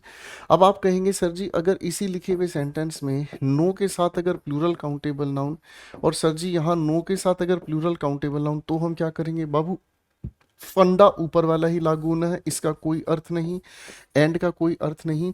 यही है जो सब्जेक्ट है जिसके अनुसार हम प्लूरल हेल्पिंग वर्ब यूज करेंगे, और इसी के अनुसार हम प्लूरल प्रोनाउन का प्रयोग करेंगे। ये तो होगी हमारे सामने बेसिक इंफॉर्मेशन। अब मैं आपके सामने इसी से जुड़ा एक सवाल देता हूँ, होमवर्क में जरूर जवाब दीजिएगा, ठीक है ना जी। No old man and no child is are allowed to wait here। ठीक है भाई, जरा आंसर इसका मुझे बताने की कोशिश कीजिएगा। अब यहां से थोड़ा आगे चलते हैं, एक नई बातचीत को लेकर चलते हैं। अगर हमारे सामने लिखे हुए सेंटेंस में ईच एंड एवरी हमें देखने को मिलता है, तो सिंगुलर नाउन के साथ हम सिंगुलर वर्ब का यूज करते हैं, ठीक है। ये सारी डिटेल्स पढ़ाई जाती हैं बेटा सिलेक्शन बैच में। जो बच्चा पहली बार इन चीज़ों को देख रहा है तो उनको हो सकता है चीज़ें पकड़ में नहीं आए, ठीक है ना, लेकिन अगर आप लोगों को अपनी डेप्थ अच्छे से तैयार करनी है तो दोस्तों 5 या 6 महीने आपको देने होंगे, और वो 5 से 6 महीने आपको बड़ी शिद्दत से पढ़ना होगा। हर चीज़ को गहराई से समझने की बहुत ज़्यादा ज़रूरत है, ठीक है ना। ये वो प्रैक्टिस है जो मेंस के बच्चे जिसने पहले पढ़ा हुआ है, ठीक है। अब अगर ईच के साथ हम सिंगुलर नाउन, एवरी के साथ अगर सिंगुलर नाउन लेकर चलते हैं, तो ये वो डिटर्मिनर्स है जो बात एक की ही करते हैं। संख्या बहुत सारी अंडरस्टूड है लेकिन बात एक ही करते हैं, इसीलिए इनके साथ हम सिंगुलर वर्ब का प्रयोग करते हैं। तो साहब, तो इसी के अनुसार हम आने वाले सिंगुलर प्रोनाउन का प्रयोग करते हैं। अब क्वेश्चन पे आओ बेटा, ईच मैन, तो बाबू यहाँ ईच के साथ सिंगुलर नाउन सही जा रहा है। आगे लिखा क्या, ईच वुमेन सिंगुलर सही जा रहा है। आर को हटाकर नजदीक बैठा सिंगुलर है, तो इसी के अनुसार इज हमने टिका दिया। आगे अगर कहीं पर हमारे सामने इनको लेकर प्रोनाउन लिखा होता तो हम उसका डिसीजन भी लेते। तो ये हुआ हमारे सामने क्वेश्चन 33, ठीक है जी। ये हुआ हमारे सामने क्वेश्चन नंबर 33। आइए बच्चों चलते हैं अगले क्वेश्चन की ओर। Of all the grammar points, जितने भी ग्रामर पॉइंट्स हैं, I have studied in my 7 years ऑफ लर्निंग इंग्लिश, 7 वर्ष का जो मैंने पढ़ने का समय दिया उसमें जो भी ग्रामर पॉइंट्स मैंने पढ़े हैं, the most recent unit confuse me the most for a variety.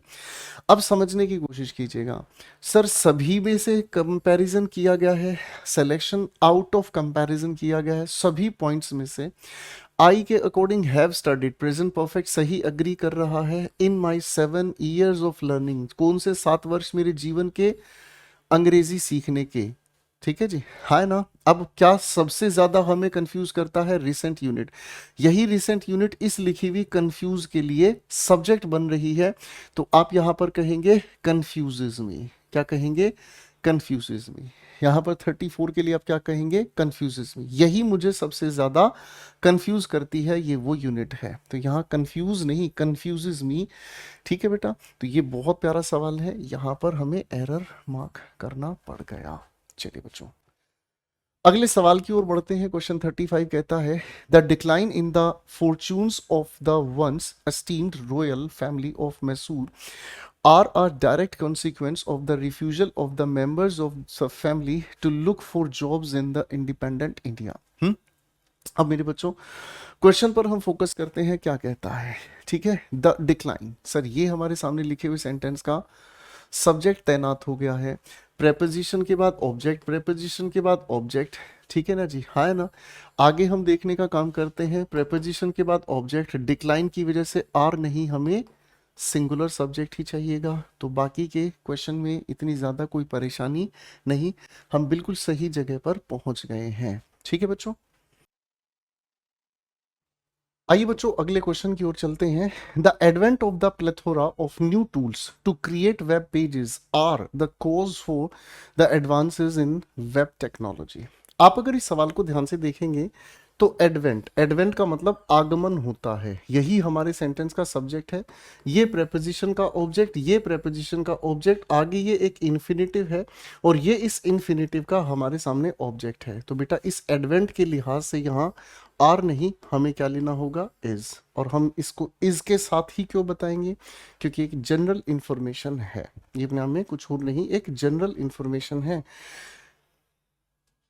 चलिए बच्चों अगले सवाल की ओर बढ़ते हैं। क्वेश्चन 37 कहता है under the immense starred roof people was walking. मेरे प्यारे दोस्तों, ये आपको क्लास की शुरुआत में भी मैं कई बार बता चुका हूं। आप लोगों को कुछ खासे शब्द जो नाउन परिवार से जुड़े हैं, मैंने कहा पीपल, मैंने कहा पुलिस, मैंने कहा आप लोगों को पीजेंट्री, किसान वर्ग जिसे हम कहते हैं, मैंने आपको कहा पोल्ट्री। ठीक है जी, ये सभी 4 पी हैं जो हमेशा प्लूरल की तरह यूज होते हैं, इसलिए इनके साथ प्लूरल हेल्पिंग वर्ब का ही हम साथ निभाते हैं। तो मेरे नन्हे मुन्ने बच्चों, ये तो होगी प्रेपोजिशन। प्रेपोजिशन के बाद हमारे सामने ये क्या हो गया? सब कुछ ऑब्जेक्ट हो गया। पीपल हमारे सामने सब्जेक्ट हो गया, प्लूरल होने की वजह से सर वॉज को हटाकर हमने वर लगा दिया। Walking fast like threads of colour being woven into a grey web. बाकी की सारी कहानी को छेड़ने की जरूरत नहीं है, अपनी जगह ये सेटिस्फैक्ट्री है। बस आप इन चीज़ों का थोड़ा अच्छा ध्यान रखिएगा, ये ज़रूरी है, पेपर में कई बार आपको परेशान करने के लिए आ जाते हैं। आइए दोस्तों अगले सवाल की ओर लेके चलते हैं। Question 38 the audience were becoming restive as they waited for the performance to begin. अब ध्यान से समझने की कोशिश कीजिएगा। आपको शुरुआती ही बातों में एक छोटी सी बात मैं बताना चाहता था, बताई भी होगी। कलेक्टिव नाउन जो है ना, बड़ा शैतान है। क्यों? कलेक्टिव नाउन का जो बिहेवियर है ना, वो नोशनल है। नोशनल शब्द मैं लिख देता हूं आपके लिए। नोशनल का नोशन शब्द से बना है और नोशन का मतलब होता है विचार। सिर्फ इसके विचार के अनुसार हम इसे सिंगुलर या प्लूरल कैटेगरी में लेकर चले जाते हैं। सिर्फ विचार के अनुसार इसे हम सिंगुलर या प्लूरल कैटेगरी में लेकर जाते हैं। कैसे होगा, बड़े ध्यान से समझना। अगर कोई भी कलेक्टिव नाउन, बड़े प्यार से समझिएगा, मान लीजिए ये एक ग्रुप है और ये इस ग्रुप के सारे सदस्य हैं। ठीक है जी, अब इन सभी के सभी सदस्यों ने मिलकर ये डिसाइड किया कि भाई हम अपनी इस पूरे के पूरे ग्रुप के लिए एक बड़ी सी बस लेंगे। ठीक है ना जी, एक बड़ी सी बस लेंगे। तो इन सभी ने इकट्ठे मिलाकर हाँ कह दिया और भाई साहब बस लेंगे। ठीक है जी, ये क्या हो गया? आप कहेंगे सर ये होगी इनकी यूनाइटेड सेंस। यूनाइटेड सेंस होने की वजह से ये क्या हो गए हमारे पास? चुपचाप सिंगुलर हो गए, इसलिए इनके साथ हम लोग लेकर चलेंगे क्या चीज भाई? सिंगुलर वर्ब लेकर चलेंगे। ठीक है जी, ये हमारे सामने हो गई बड़े आराम से। ठीक है ना जी। अब दूसरी बात अगर हम ध्यान से समझेंगे तो सर यही लोग अब अगर टुकड़ों में बढ़ जाएं, डिवाइडेड सेंस, तो आप कहेंगे सर ये तो प्लूरल वर्ब परिवार से हो गए।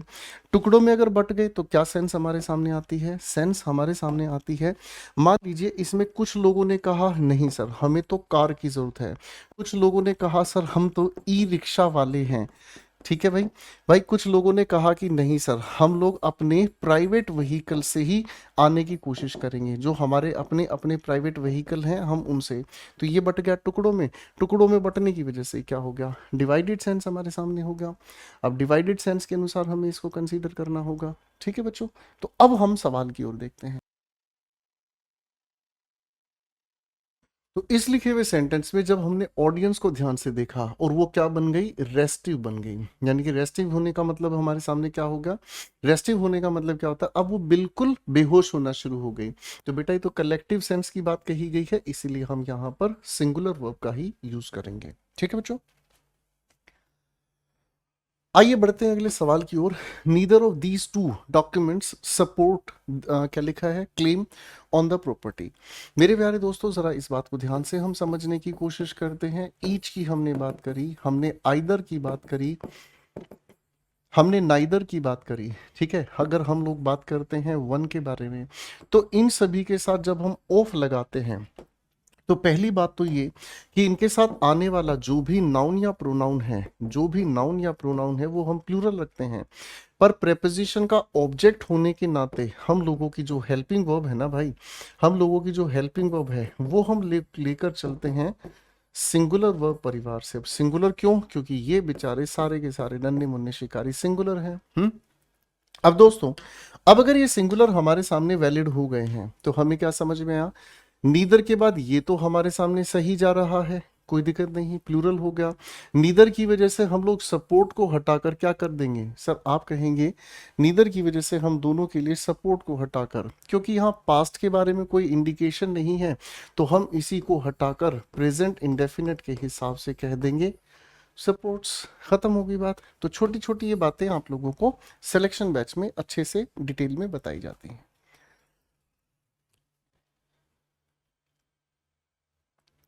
आइए दोस्तों अगले सवाल की ओर बढ़ते हैं। वेनेवर पॉसिबल, जब भी कभी पॉसिबल होता है, one should avail the opportunity that come one's way, कोई दिक्कत नहीं है।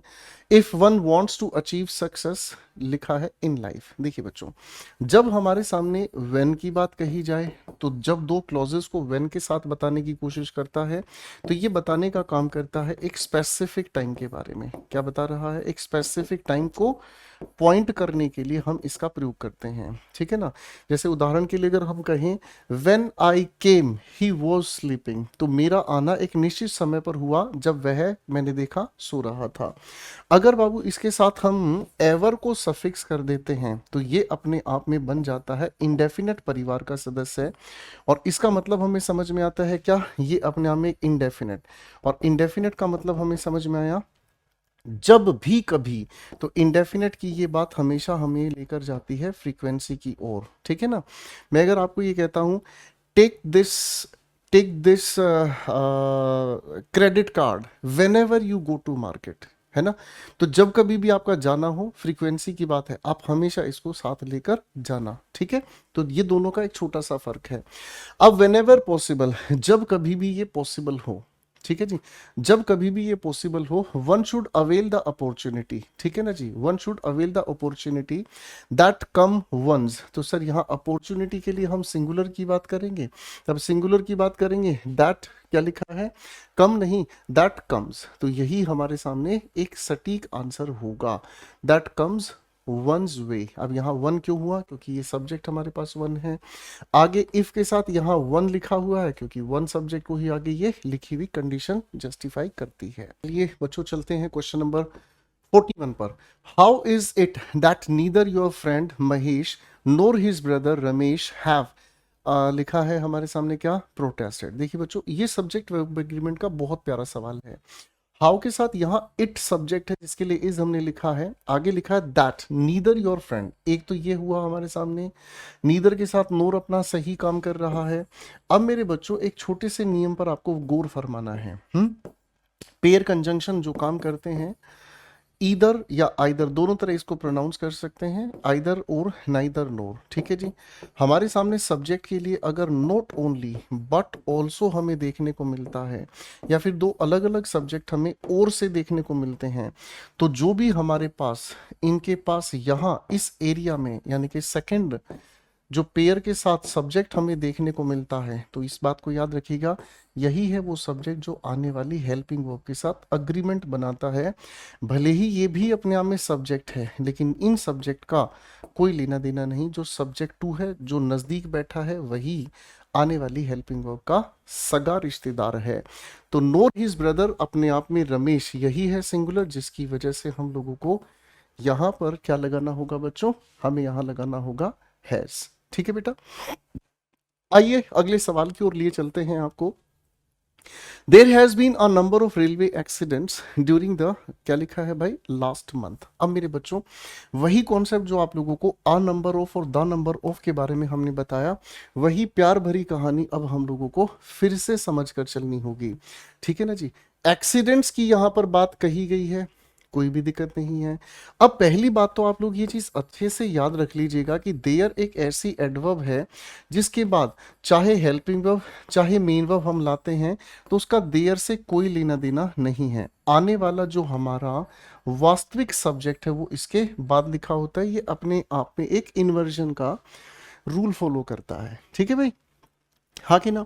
अब आपके सामने यहां लिखा है अ नंबर ऑफ रेलवे एक्सीडेंट्स, तो यही सब्जेक्ट होने की वजह से हमारे हिसाब से हमारे लिए क्या काम कराएगा, प्लूरल, और प्लूरल होने की वजह से ही आप क्या करेंगे, हैव बीन। ठीक है जी, करेक्ट हो गया। तो ये छोटी सी बात आप याद रखिएगा मेरे बच्चों, फाइन। आइए चलते हैं अगले सवाल की बात करते हैं। ठीक है जी, there are a number of people of every, बिल्कुल वही सवाल फिर से आप सभी के सामने आया है भाई। देयर हमारे सामने इन्वर्जन के तहत काम कर रहे सब्जेक्ट नहीं है, तो सर आ नंबर की वजह से हमारा सब्जेक्ट कौन हो गया, पीपल। थोड़ी देर पहले पीपल के बारे में बताया था, प्लूरल, इसीलिए आर अपनी जगह सही है। Of every class and nationality. अब मेरे बच्चों ध्यान से समझने की कोशिश करना, ये हो गया प्रेपोजिशन के बाद इसका अपना एक एडजेक्टिव। ठीक है ना, यानी कि प्रेपोजिशन के बाद अपना एक ऑब्जेक्ट। तो यहाँ हु किसके लिए यूज हुआ है, आप कहेंगे सर जी पीपल के लिए हुआ है।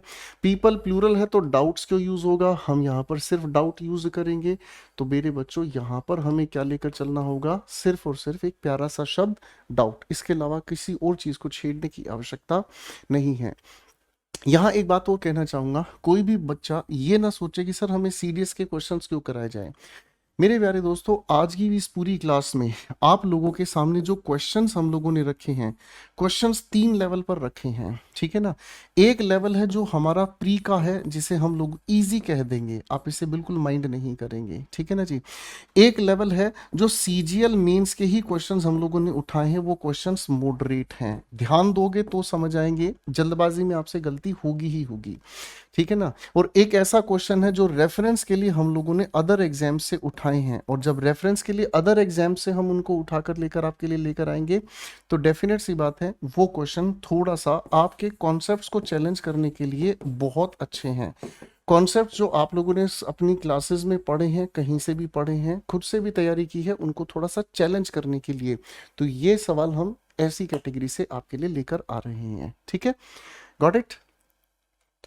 आइए बच्चे क्वेश्चन नंबर 44 पर आते हैं। क्वेश्चन नंबर 44 कहता है, while every care have been taken in preparing the result, the company reserves the right to correct any इन क्या लिखा है, inadvertent errors। आगे लिखा है हमारे सामने at later stage। सर यहाँ company singular, reserves present indefinite को जस्टिफाई करता है। सर आपको शुरुआती क्वेश्चंस में ही ये बताया था कि ईच के साथ, आइदर के साथ, मैं अगर आपके सामने कहूँ नाइदर के साथ, मैं अगर कहूँ एवरी के साथ, मैं अगर आपको कहूँ मैनी अ के साथ, मैं अगर बात कहूँ वन के साथ, ये सब डेटर्मिनर परिवार के प्यारे प्यारे खूबसूरत सदस्य हैं। इनके साथ हम हमेशा सिंगुलर नाउन को ही लेकर चलते हैं, और इन्हीं के साथ हमेशा सिंगुलर वर्ब का अग्रीमेंट तैयार करते हैं। एवरी केयर सिंगुलर होने की वजह से ज्यादा दूर नहीं। तो मेरे बच्चों ये तो बिल्कुल इजी क्वेश्चन आपको लगा होगा, लेकिन फिर भी मेरी आप लोगों से दरख्वास्त है, आप लोगों के लिए यहाँ पर जो मैं ट्रिक्स लिखता हूँ, इनको एक बार जरूर ध्यान से देख लीजिएगा। मेरे प्यारे दोस्तों, एक बात मेरे मन में आ रही है, और बात ये आ रही है कि जो आप लोगों के लिए मैं मेहनत कर रहा हूँ, अगर आपको इस मेहनत में कहीं थोड़ी सी भी कमी महसूस होती है, या फिर ऐसा हो सकता है कि मैं शायद आप लोगों के लिए कुछ और बेहतर कर सकता हूं, तो दोस्तों उसके लिए आपका दिल से स्वागत है। आप कमेंट सेक्शन में मुझे लिखकर बता सकते हैं, मैं, मेरी टीम खुद उसको देखेंगे, ठीक है। अगर कमेंट सेक्शन में लिखने का मन नहीं है, अगर आप अभी भी सोशल मीडिया पे एंगेज हैं, क्योंकि इंस्टाग्राम ऐसी चीज़ है जिससे ज़्यादा दूर रहा नहीं जा सकता, तो अगर आपको ठीक लगे, मेरी तरफ से कंपलसरी नहीं है, आप मुझे इंस्टाग्राम पर भी अपनी प्रॉब्लम को भेज सकते हैं। मैं उसके लिए जो कर सकता हूँ वो करूँगा।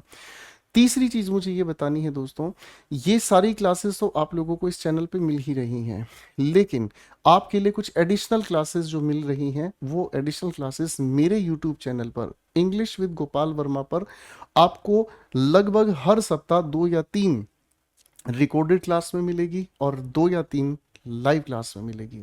तो भाई अगर आप अपना उस चीज़ से लेवल अप करना चाहते हैं तो आप वो ज़रूर देखिएगा, ठीक है ना। मैंने आप लोगों के लिए एक क्लास वहाँ पर ली है अपने यूट्यूब चैनल पर, 6 घंटे की वो क्लास है, टॉप 50 रूल्स ऑफ ग्रामर, और उन्हीं के रूल और उन्हीं के PYQ और उन्हीं की प्रैक्टिस आपको कराई है। एक बार उससे 1.5 की स्पीड पर फटाफट से देख जाइएगा, बहुत फ़ायदा आप लोगों को मिलेगा। उसके अलावा सिनोनिम्स की, एंटोनिम्स की बहुत सारी और सारी क्लासेस आपके लिए दी गई हैं, ठीक है। तो आप उनका ज़रूर फ़ायदा उठाइएगा, बाकी आपकी अपनी चॉइस है, ठीक है बच्चों। और प्लीज़ फीडबैक ज़रूर दीजिएगा, हो सकता है कुछ और भी सुधार हम आपके लिए कर सकते हैं। हम लोग अभी फ़िलहाल आप लोगों के लिए ग्रामर के सारे एरियाज़ को कवर करते जाएंगे। हर एक टॉपिक की 2 2 क्लासेस मैं आपको दूंगा और हर एक क्लास के अंदर आपके लेवल को उठाऊंगा, ठीक है बच्चों। तो चलिए अब इस क्वेश्चन को देखते हैं। आइए बच्चों क्वेश्चन नंबर 45 को देखते हैं। The care as well as the love of a father were missing in her life. देखिए बच्चों, कुछ ऐसे शब्द हैं जिनका आपको बहुत ध्यान रखना है, कुछ ऐसे शब्द हैं जिनका आपको बहुत ध्यान रखना है। क्यों ध्यान रखना है? क्योंकि देखने से बड़े शैतान हैं, लेकिन ये होते प्रेपोजिशन हैं। जैसे अगर मैं आपको कहूँ लाइक, मैं अगर आपको कहूँ एज वेल एज, मैं अगर आपको बात कहूँ एंड नॉट, थोड़ा ध्यान रखिएगा बेटा। मैं अगर आपको कहूँ अनलाइक, मैं अगर आपको कहूँ इंक्लूडिंग, देखने से नहीं लगते हैं ये, लेकिन शैतान हैं, ठीक है ना। ये बड़े शैतान बच्चे हैं, ठीक है ना। इनका आप थोड़ा ध्यान रखिएगा। पार्ट्स ऑफ स्पीच के अनुसार मेरे बच्चों, ये जो शब्द आपके सामने मैंने लिखे हैं, पार्ट्स ऑफ स्पीच के अनुसार ये प्रेपोजिशन होते हैं। और जब प्रेपोजिशन हो गए तो आप ये अच्छे से समझ गए हैं कि जो भी शब्द इनके बाद लिखा जाएगा वो कुछ और नहीं, बस एक ऑब्जेक्टिव केस ही तो होगा। और दोस्त, ऑब्जेक्टिव केस होने का मतलब हमारे पास जो असलियत में सब्जेक्ट है वो कहाँ बैठा है। आप कहोगे सर जो सबसे आगे आया है वही हमारा सब्जेक्ट है, तो इसी के अनुसार आने वाली हेल्पिंग वर्ब का अग्रीमेंट लेकर आएंगे हम। ठीक है। देखो, आपने लिस्ट तो इनकी बहुत बड़ी पढ़ी है, पर मेरे लिए प्लीज आप वायदा कीजिएगा इन शब्दों को नहीं भूलेंगे, like, as well as, and not, unlike, including, excluding. तो बच्चों आपको भी ये समझ में आ ही गया है, प्रेपोजिशन, ऑब्जेक्ट, ठीक है। ऑफ के बाद फिर से ये ऑब्जेक्ट, तो सर केयर सिंगुलर होने की वजह से हम लोग यहाँ पर क्या लेकर जाएंगे, वॉस, ठीक है। मेरे लिए इस लिस्ट को जरूर याद कर लीजिएगा, ये पेपर में फंसा देती है, जैसे खासकर ये है एंड नोट, देखते ही नहीं समझ में आता, ठीक है। चलिए क्वेश्चन 46 क्या कहता है, it is in the temperature, it is in the temperate countries of northern Europe that the beneficial effects of cold is most clearly manifest. ठीक है, अब ध्यान से समझते हैं, एनडीए के सवाल है बेटा ये। इट अपने आप में एक डमी सब्जेक्ट है जो हमेशा सिंगुलर रहता है, तो ये बेचारा शांति से इज के साथ खुश है, ये शांति से इज के साथ अपनी जगह खुश है। आगे लिखा, ये हमारे सामने प्रेपोजिशन का ऑब्जेक्ट हो गया, कोई दिक्कत नहीं, प्रेपोजिशन का ऑब्जेक्ट हो गया, कोई दिक्कत नहीं। दैट हमारे सामने आ गई कंजंक्शन, यहां से हमारे सामने सब्जेक्ट हो गया, ये सब्जेक्ट हो गया भाई, प्रेपोजिशन का ऑब्जेक्ट। तो इस सब्जेक्ट के अनुसार तो आप कहेंगे सर इज नहीं, आर हमें लगा देना चाहिए। आप बिल्कुल सही बात को समझ गए हैं, ठीक है बच्चों। आइए बच्चों कहानी आगे लेके चलते हैं। No sooner did I reached there. देखिए ये बिल्कुल बेसिक सवाल है, ये बिल्कुल बेसिक सवाल है, ठीक है ना। मैंने आपकी इस पीडीएफ में बड़ा ध्यान रखा है इस प्यारी खूबसूरत बातचीत का। आप लोगों को बड़े प्यार से ये चीज समझाई जाती है कि डिड के साथ हम हमेशा फर्स्ट होमो वर्ब का यूज करते हैं। ठीक है भाई। तो अगर मैं इस बात को थोड़ा और आगे आप लोगों के लिए लेकर चलूंगा तो आप ये वाली बात भी तो याद रख पाएंगे अच्छे से कि सर डू या डज के साथ भी हम लोग क्या लेकर चलते हैं, फर्स्ट फॉर्म ऑफ वर्ब लेकर चलते हैं। देखो ये तो खैर एक सामान्य बात है जो आसानी से हम याद कर लेते हैं, ठीक है। अच्छा मैं अगर आपके सामने कहता हूँ एक छोटी सी बात, मैं अगर आप लोगों के सामने एक छोटा सा सवाल लिखता हूँ, बड़े प्यार से देखने की कोशिश कीजिएगा। Mohan does not know the rules. तो आप इसकी हिंदी जब निकालते हैं तो आप कहते हैं मोहन को रूल्स नहीं पता है। थोड़ा सा अगर ध्यान से इस बात को समझने की कोशिश करेंगे तो आपको एक बात समझ में आएगी, मोहन हमारे लिखे हुए सेंटेंस का सब्जेक्ट है। अरे बोलो हाँ। अगर इस डज को आप ध्यान से देखोगे तो ये डू की प्रेजेंट की सिंगुलर फॉर्म है। अरे हाँ ना। अब अगर आप इसको ध्यान से देखोगे तो क्या इसका अपने आप में सच में कोई अर्थ है? आपको भी सर जी इसका तो कोई भी अर्थ नहीं है। इसका अपना कोई अर्थ नहीं है। क्यों? क्योंकि ये अपने आप में एक एम्प्टी वर्ब है। ये अपने आप में एक एम्प्टी वर्ब है। इसी को आप लोग अगर समझने की कोशिश करेंगे तो आप इसे डिलेक्सिकल वर्ब के नाम से भी जानते हैं। ये अपने आप में क्या है? एम्प्टी वर्ब है। हकीकत में वर्ब हमारी कौन सी है? तो इस डज के साथ ईएस भले ही हमने जोड़ दिया तो ये इसके साथ एम्प्टी वर्ब का मीनिंग कौन पूरा कर रहा है? नो। तो इसी अगर नो को हम ध्यान से देखेंगे तो इस डज की वजह से ये बेस फॉर्म ऑफ वर्ब बन जाती है। खैर इतनी गहराई हम लोग अपने सिलेक्शन बैच में ही डिस्कस करते हुए ठीक लगते हैं। यहाँ आपको ये सीधा नियम याद रख लेना ही काफ़ी है। नो सूनर इन्वर्जन हुआ बाबू, डिड के साथ हम यूज करते हैं फर्स्ट फॉर्म। इतना ही समझना आपके लिए काफ़ी हुआ है। इन्वर्जन हुआ, डिड के साथ पास्ट इंडेफिनिट फर्स्ट फॉर्म लेकर आती है। थोड़ा गहराई पे जाते तो हम इन चीज़ों को और अच्छे से इन्वेस्टिगेट करते हैं। आइए बच्चों अगले सवाल की ओर हम चलते हैं। सवाल हमारे सामने पेश है मेरे प्यारे भाइयों। There have been a tornado watch, ठीक है, issued for Texas country until 11 o'clock tonight. अब ध्यान से समझेंगे, देयर तो सब्जेक्ट नहीं है, आप जानते हैं। Have been a tornado watch, sir यहां से हमारे सामने क्या लिखा हुआ है? ठीक है जी, तो ये हमारे सामने जब सिंगुलर की बात कर रहा है तो हैव को हटाकर हम क्या लिखेंगे? हैज। ठीक है ना जी। वॉच का मतलब यहाँ अलर्ट है। वॉच का मतलब यहाँ वॉच नहीं अलर्ट है। चेतावनी रखना, टोर्नेडो आ सकता है। और टोर्नेडो की अगर हम बात करते हैं तो टोर्नेडो समुद्री तूफान को कहा जाता है या तटीय इलाकों के तूफान को कहा जाता है। तो बेटा यहाँ हमारे पास बेहतरीन आंसर क्या हो गया? हैज, क्योंकि सिंगुलर सब्जेक्ट है। आइए बच्चों अगले सवाल की ओर बढ़ते हैं। Although there is virtually no production in India, the Encyclopedia Britannica estimate that India has perhaps the largest accumulated stocks of silver in the world. हमारे भारतवर्ष में सबसे ज़्यादा चांदी का जो है स्टॉक है। चांदी बहुत ज़्यादा हमारे भारत में है। कोई दिक्कत नहीं। देर के साथ ये जो इज लिखा है वो किसकी वजह से है? आप कहेंगे प्रोडक्शन। ये हमारे सामने सब्जेक्ट है जो कि सिंगुलर है। प्रेपोजिशन का ऑब्जेक्ट इन इंडिया हो गया द एनसाइक्लोपीडिया ब्रिटानिका। बाबू अगर ध्यान से देखेंगे ये कोमा के बाद हमारा सेंटेंस का सब्जेक्ट है जो सिंगुलर होने की वजह से हम क्या कहता है? एस्टिमेट्स। ठीक है जी। और क्योंकि ये जनरल इंफॉर्मेशन है तो जनरल इंफॉर्मेशन प्रेजेंट डेफिनेट क्या दामन थान में रखता है। कोई दिक्कत ही नहीं है दोस्तों। ठीक है भाई। तो यहाँ एस्टीमेट की जगह एस्टीमेट्स, यही हमारे लिए एक प्यारी सी गलती है। आइए दोस्तों आज की इस महफिल के आखिरी सवाल पर आपको लेकर चलता हूँ। Coleridge as well as Wordsworth were. ये तो वही बेहतरीन सवाल हो गया मेरे बच्चों के लिए। एज वेल एज कुछ और नहीं, एक प्यारी सी प्रेपोजिशन है। वर्ड्सवर्थ लिखा हमारे सामने ऑब्जेक्टिव केस, तो साहब हमारा सब्जेक्ट कॉलेज सिंगुलर हुआ तो हम लोगों ने इसी के लिए वॉज आपके सामने टिका दिया। आगे हम देखते हैं तो आगे हमारे सामने कोई परेशानी नहीं। प्रेपोजिशन का ऑब्जेक्ट दैट कंजंक्शन, नया सेंटेंस का सब्जेक्ट हमारे सामने ये तैयार हुआ ऑफ प्रेपोजिशन, और ये हो गया इसका ऑब्जेक्ट। सब्जेक्ट सिंगुलर, ये अपनी जगह सही जा रहा है। तो ज़्यादा कुछ नहीं, ए वाले पार्ट में ही हम इसकी गलती को ठीक करेंगे। ठीक है बच्चों। तो मेरे प्यारे दोस्तों ये है सब्जेक्ट वर्ब एग्रीमेंट का पहला पार्ट। इसके बाद हम अगला एक और पार्ट लेकर आएंगे जिसमें हमारा इम्प्रूवमेंट पर भी, फिलिप्स पर भी ध्यान जाएगा और जिसमें हम क्वेश्चंस का लेवल थोड़ा गहरा रखेंगे। और मेरे प्यारे दोस्तों देखिए आपके लिए बड़े सच्चे मन से मेहनत करी जा रही है और आपके लिए राकेश यादव सर जी जान लड़ा रहे हैं, आपके लिए अरुण कुमार सर जी जान लड़ा रहे हैं और हमारे यश रावत सर भी बहुत मेहनत कर रहे हैं। और मैं तो आप सभी के लिए मेहनत छोटी सी ही कर रहा हूँ, ज़्यादा नहीं, क्योंकि मुझसे ज़्यादा मेहनत आप लोग कर रहे हैं। बस आज एक वायदा कमेंट सेक्शन में ज़रूर करके जाना कि सर इस मेंस की तैयारी के लिए हम कहीं नहीं भटकेंगे, इधर उधर की बातों को बिल्कुल नहीं सुनना।